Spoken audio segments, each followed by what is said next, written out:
Hi guys, welcome back to my channel again. This is Anthony of A&B Studio.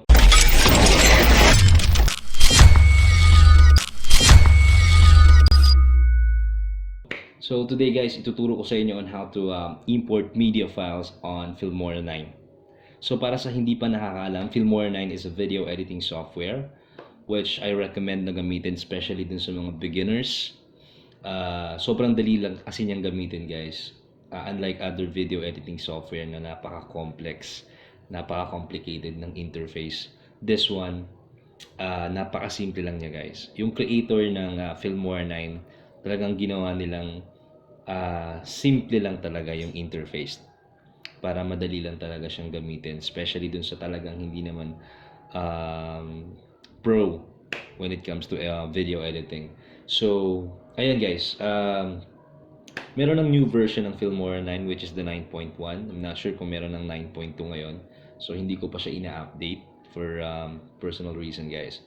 So yun, without further ado guys, start na tayo. Paano nga ba talaga mag-import ng media file? So actually napakadali lang nito. I'm sure yung iba sa inyo baka alam na to eh, 'di ba? It's an old school way.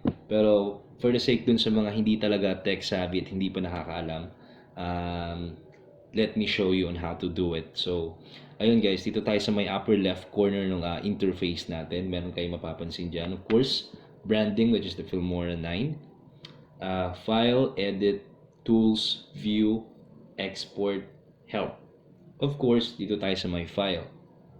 So, click nyo yung file guys. Magkakaroon ng drop-down option dyan, which is, ayan, mapapansin nyo, new project, open recent.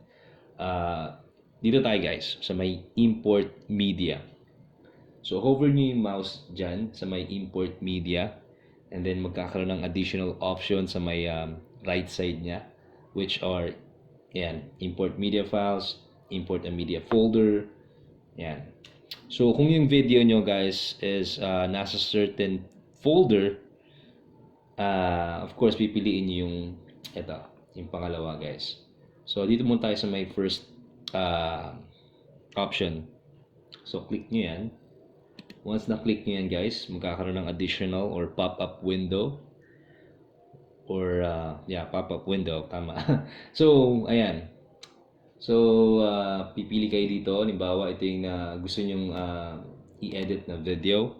So guys, edited na to, itong video na to. So for the sake lang na may ipakita ko sa inyo as a sample, piliin natin yan. So once na na-click nyo yan, then click nyo tong open dito sa may lower right corner nung pop-up window natin.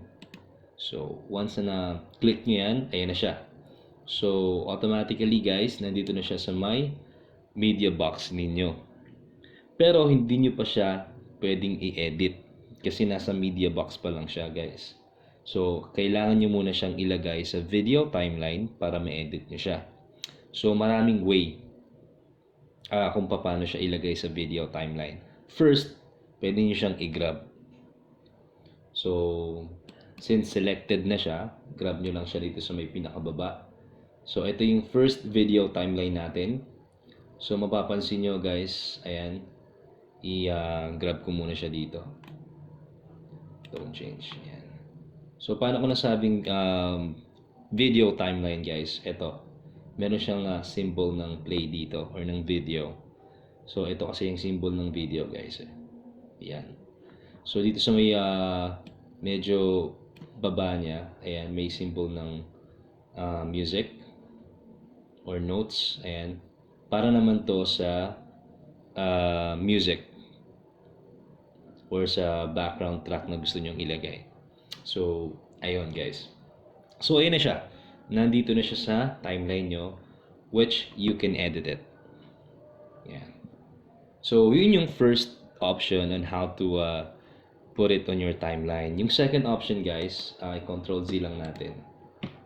Yan. Second option guys, mapapansin niyo meron siyang plus symbol sa may gitna niya ng video. So click nyo lang yan guys, yung plus sign na yon, and then ayan na siya.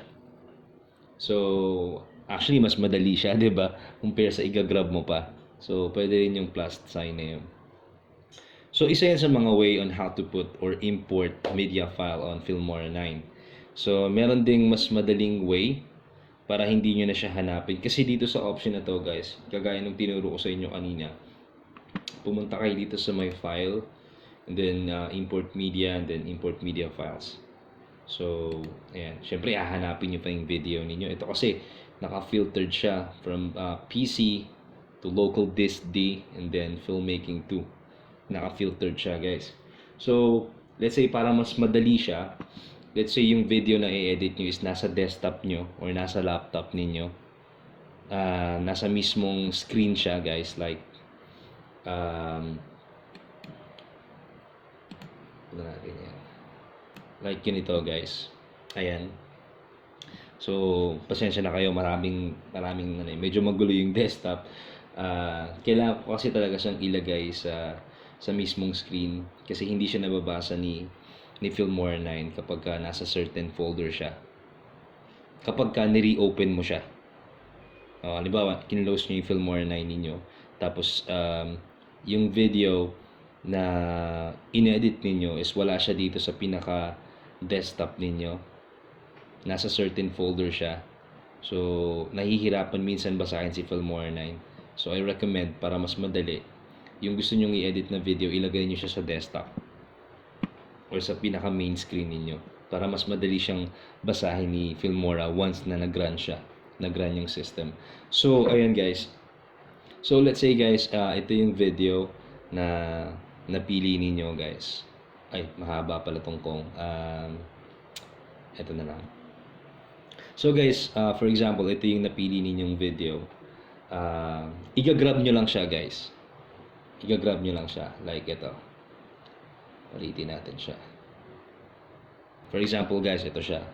So ito yung video na gusto nyong i-edit. I-control Z lang muna natin ito para mawala yung current video sa timeline. So ayan.